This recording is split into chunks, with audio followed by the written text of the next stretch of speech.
قال ادخلوا في قد خلت من قبلكم من الجن والإنس في النار كلما دخلت أمة لعنت أختها حتى إذا اداركوا فيها جميعا قالت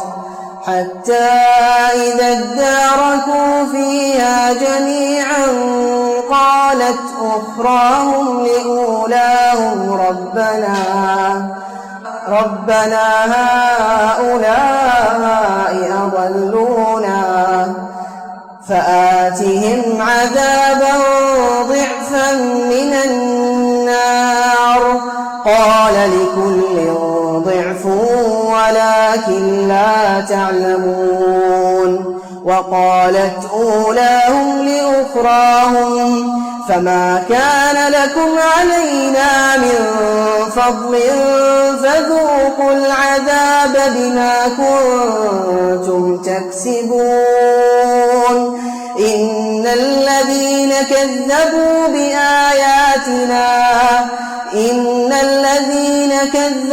بآياتنا واستكبروا عنها لا تفتح لهم أبواب السماء ولا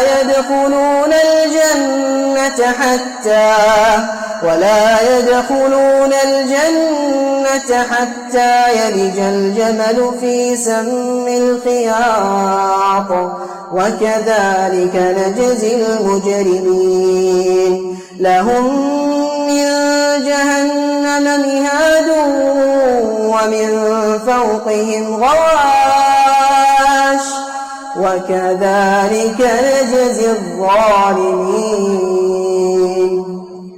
والذين آمنوا وعملوا الصالحات لا نكلف نفسا إلا وسعها أولئك أصحاب الجنة هم فيها خالدون ونزعنا ما في صدورهم من غل تجري من تحتهم الأنهار وقالوا الحمد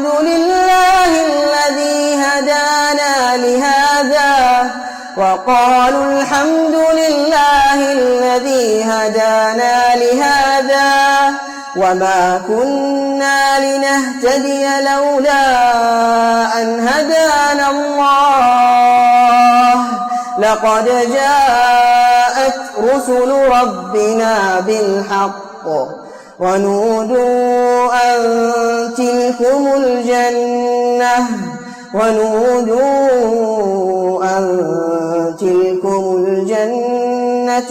أورثتموها بما كنتم تعملون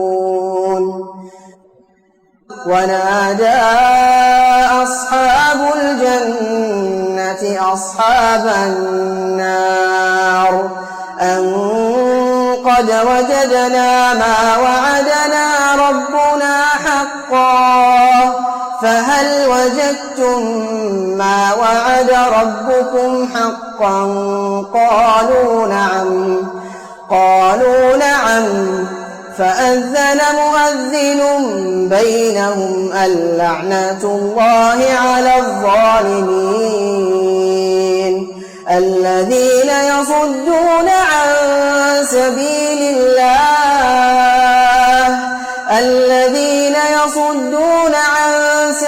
الله ويبغونها عوجا وهم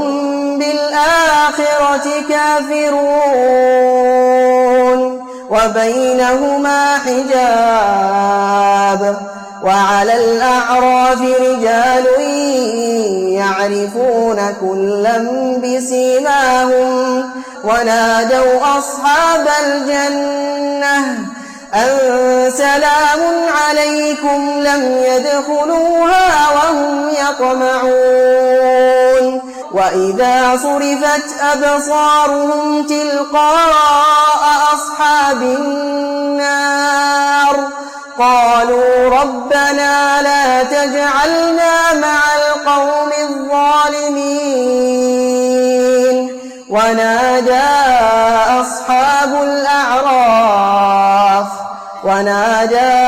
أصحاب الأعراف رجالا